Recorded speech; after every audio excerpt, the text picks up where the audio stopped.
Hello everyone, I am Bharat Singla and welcome to CodeChef. Here we post tons of content on competitive programming. So if you are new to the channel, consider subscribing. Great, now let's get started. So today we'll discuss the problem chef and hills with the code C hills, not chills. Although the problem is enough to give you chills. And the difficulty according to me is easy, medium to medium. And remember that this is in absolute CP terms. So considering that there exist problems involving centroid decomposition with fast Fourier transform and persistent segment trees with lazy propagation, considering those, this is only worthy of an easy medium to medium problem, but otherwise it is really hard. And the prerequisites are good visualization skills, that's all. Now let's move on to the problem statement. So Shiftland is a one-dimensional city where n houses are located at an positive integer coordinate given through this array. We need to create k hills such that no two hills can be present at the same location, but they can overlap any of the houses, and their coordinate also needs to be an integer. Then, since each citizen wants to travel to the farthest hill from his house, and it traveling creates air pollution, so chef wants to minimize the total pollution in the city. Formally we can say that minimize the sum of the distance traveled by everyone, where each person in that house is traveling to the farthest hill from his house position, right? So essentially place these k hills optimally such that the sum of the distances traveled by everyone is minimized. So in the constraints, it's mentioned that the array we would be given would be in sorted order, strictly increasing order, and also that since n and k are as big as 10 to power 5 and number of test cases are 10, so we are only allowed to see each element at max one times, right? So a linear type of solution would work. So in the first test case, you are given three houses and you need to construct one hill. So taking it as an example here, you get that if they are placed on 1, 2 and 3 as their x coordinate, then you can say that the optimal solution includes creating a hill at 2, because then the person at 1 would, the farthest hill for that person is the hill at 2, right? There's only one hill. So he'll travel a distance of 1, then house number 2 would travel distance of 0, and house number 3 would travel a distance of 1 again. Right, so the sum is 2, which is the answer for this test case, and you can check for various other test cases as well. And remember, throughout this problem, just bear this in mind that we are talking about the farthest hill. So our brain somehow tricks us to think of the smallest distance, but now we are talking about the farthest distance. So just keep this in mind.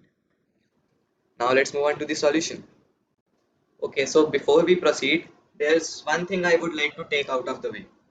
That is, this problem is really important in terms of how generic it is. You'll see similar problems at a lot of places, and that's why this becomes really important. And the other thing is that the solution to this isn't really nuanced. So there are a lot of observations here and there, and things could get a little messed up. So I recommend watching it a couple of times, because the next time when you watch this video, you have some experience and knowledge, which makes it easier to follow along. Right, so now with that said, let's proceed to the approach. So let's say you have these three houses, n is equal to 3, and you want to build 4 hills. Right, so there's one very straightforward observation that most of you would have already guessed, that let's say I place these hills somewhere here. Right, so these are the 4 hills, and so what's very clear is that these hills here aren't relevant to us when talking about the farthest hill, because anyways the hills in the middle can never be the farthest to any of the houses, right? And there's like a very basic kind of a contradiction proof that if they are the farthest, then definitely you can achieve a greater distance by taking the extreme, right? So for the house on the left, you can say that this can never be the farthest hill, because if this is, then I can definitely travel a greater distance by picking this hill as the farthest. right? So, and same goes for the hills on the right as well. These hills, these houses, sorry, these houses, that if this is the farthest hill, if this is the farthest hill here, then you can definitely travel a greater distance by visiting this leftmost hill here, right? So that's pretty basic, that only the extremes, the first as well as the last hill matter when it comes to farthest hill, right? So now this brings me up to a very interesting observation, another observation, that again, let's say you have these houses, three houses here, and you have to place, let's say three hills again, three hills, right? So you place one hill here, you place one hill here, and you place one hill here, right? So what's pretty evident is that for all the left houses, when I say left houses, I mean the houses on the left side. For all of them, the farthest hill would be the rightmost hill, this hill here. And for all the houses on the righter side, the leftmost hill would be the farthest. Right, so we can simply ignore this. So this brings me up to an observation that you must optimally place these hills consecutively, meaning that you should place them at the ith coordinate, then the I plus 1th coordinate, so until the I plus k minus 1th coordinate, I guess. And why? Because you can clearly see that if I, again by contradiction, we can easily prove that if I place them sparsely, so I put some spaces between them, let's say I move this city, this hill from here to, let's say, somewhere here, right? So what I've essentially done is I've increased the distance of all the houses on the right, right? Because anyways, the houses on the left, we are not making any difference to them because they are only concerned with the rightmost hill being the farthest. But when I shift a hill, so what I'm doing is I'm just increasing the distance, right? And that is something we don't want. In an ideal world, we could have placed all the hills on top of each other, but since we are not allowed to do that, the best we can achieve is by placing them as compactly as possible, meaning consecutively. Right, so these were two basic observations, and here comes the generic part of the problem. So let's say you have this, again, you have a line where you have three houses. So what if I say that just ignore that you need to build k hills? What if you only need to build one hill? So where should you put that? So here the answer is that you must put that hill on the median of all the houses. That is, in case of odd, the centermost city, the city here, and in case of even, the mean of the center two cities. Right. So you will optimally place one hill here to be able to minimize the sum of the distances. And I guess this is where that generic part comes in. You either know this or you don't know this. I don't think it's even possible to be able to come up with that during the contest. And this kind of widens the gap between non-experienced and experienced competitive programmers.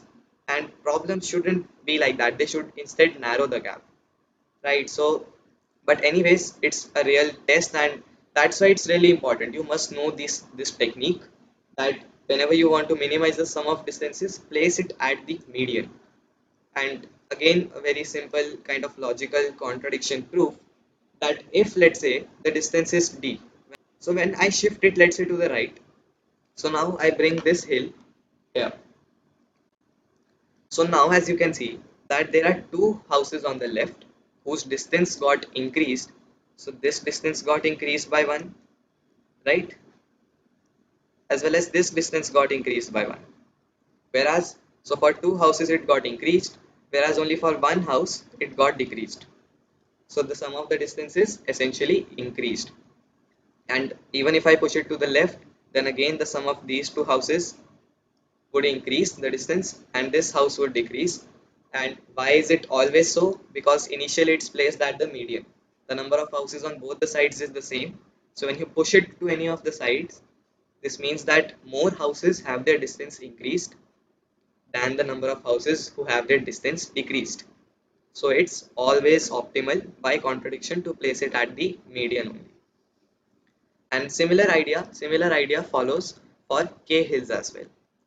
So you should place these k hills at the median. So if these are again the houses, like really tedious to do that again and again. Anyway, so if these are the houses and you need to place three hills, so what you should do is you should place one hill here, the other hill just one coordinate to the left, and the third hill just one coordinate to the right. And as we said, they need to be consecutive, because if I don't place this hill here and I instead place this hill somewhere here, right? So this distance got increased now. So place them consecutively. So what do we get now is that place the centermost hill on the median of these three houses, right? And accordingly place the remaining k by 2 or k by 2 minus 1 hills on both the sides. So to recap here, we made three observations. The first is that the middle hills, the hills which are not the extremes, the leftmost and the rightmost, they don't really matter because they'll never be the farthest hill for any house. The second was to place them as compactly as possible on k consecutive integer coordinates. And the third is to place them on the median to minimize the sum of the distances. And yes, that wraps up the solution. They are the only three observations required. And now there are a few edge cases, and I'm going to present a really beautiful solution that ignores all of them. So we'll not even need to check them in our code. So the edge cases are somewhat like this, that if n is even, right, in that case the median is not exactly defined, right? Where do you place these hills? And for and if n is odd, right? So there are two cases. For each of the cases, you have if k is even or k is odd, right? So you will need to think of all of that, but leveraging the constraints. Since we only have four cases, right? We can simply consider all of that instead of trying to generalize our solution. Let's consider all of that and take the minimum sum of distances that we get. So yes, that is pretty much the solution. If you somehow did not get it, then make sure you watch it twice and take a pen paper and try to write all of this down. So this is the solution. Now let's move on to the implementation, which will be in C++. So let's start with the code, and I have a few things set up here, the basic template of C++ code. So we have the number of test cases, right? And then let's run a loop while there are some test cases. So since this is a test cases based question, let's define a function solve that tells the answer for an individual test case. So void solve, since it doesn't return anything. And here what we'll do is we'll input n as well as k, right? And what we'll do is we'll also have a vector of int, right? Let's say a of size n, and let's take the input for that as well.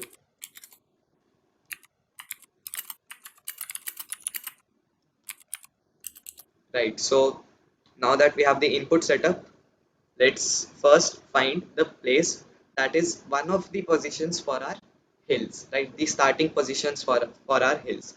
So there are only two positions depending on if n is even or n is odd. The first is that I have, let's say, start 1, which denotes one of the possibilities for the first hill, and which would be nothing but the median. So that is n by 2, right? Minus k by 2, meaning that the median is a of n by 2, and since we need to place k hills, we'll I mean that I'll place k by 2 hills on the left side and k by 2 hills on the right side. So the starting position of that window of hills would be a of n by 2, the median, minus k by 2, right? And from that point we'll place k hills, and the end would come out to be a of n by 2 plus k by 2, right? So that's exactly placing them on the center of the array. And you have another possible starting point, which is n by 2 minus 1 minus again k by 2. So this is the starting point, the possible starting point when n is even. Although this, like when n is 8, so you could either start from the fourth point or the third point, right?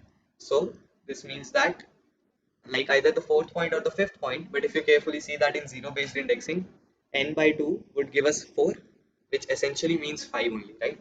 So the first case means that we are talking about the fifth point, and the second case means that we are talking about the fourth point.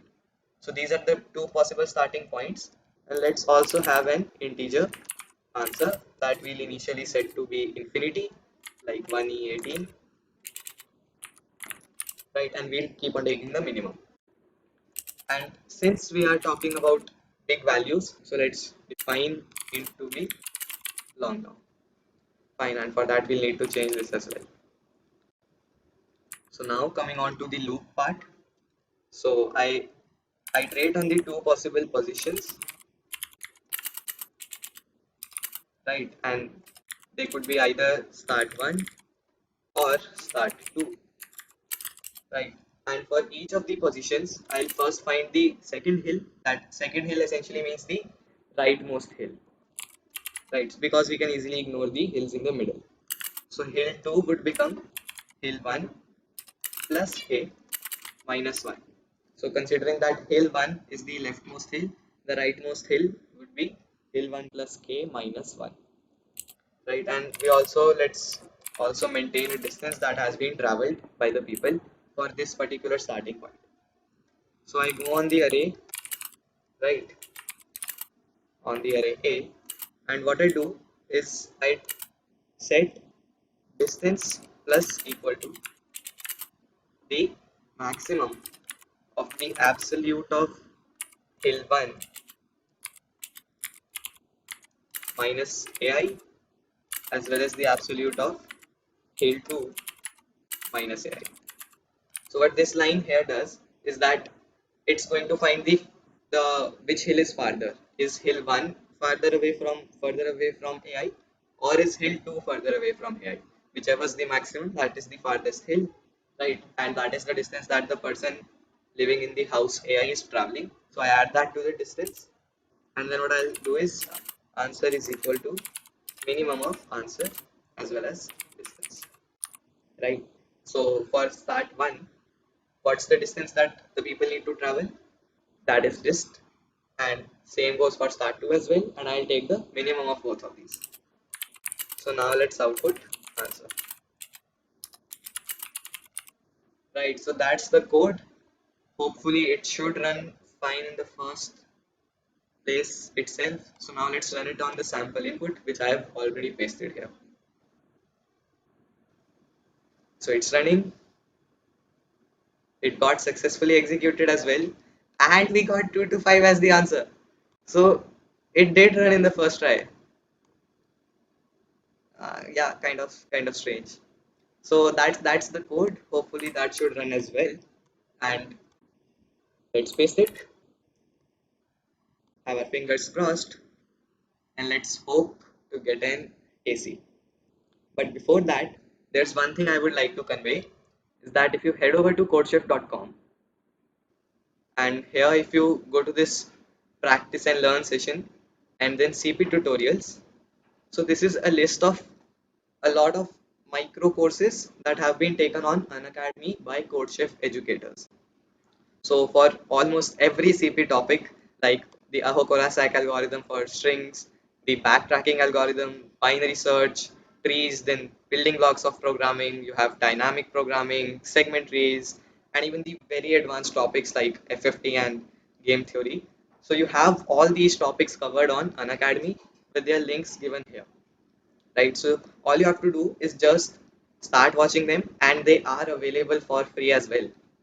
And there's one thing I can easily guarantee you, that if you cover most of these courses here, which are available for free on Unacademy, then you will easily enter into Div 2 or Div 1, like the 4-star, 5-star level.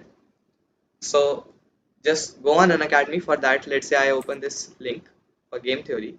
This takes me to Unacademy, and to be able to watch them, you must have your account created. And while creating an account, it will ask you for a code. So you can use the code Bharat27, which is an activation code, so that you are able to watch these free lectures, right?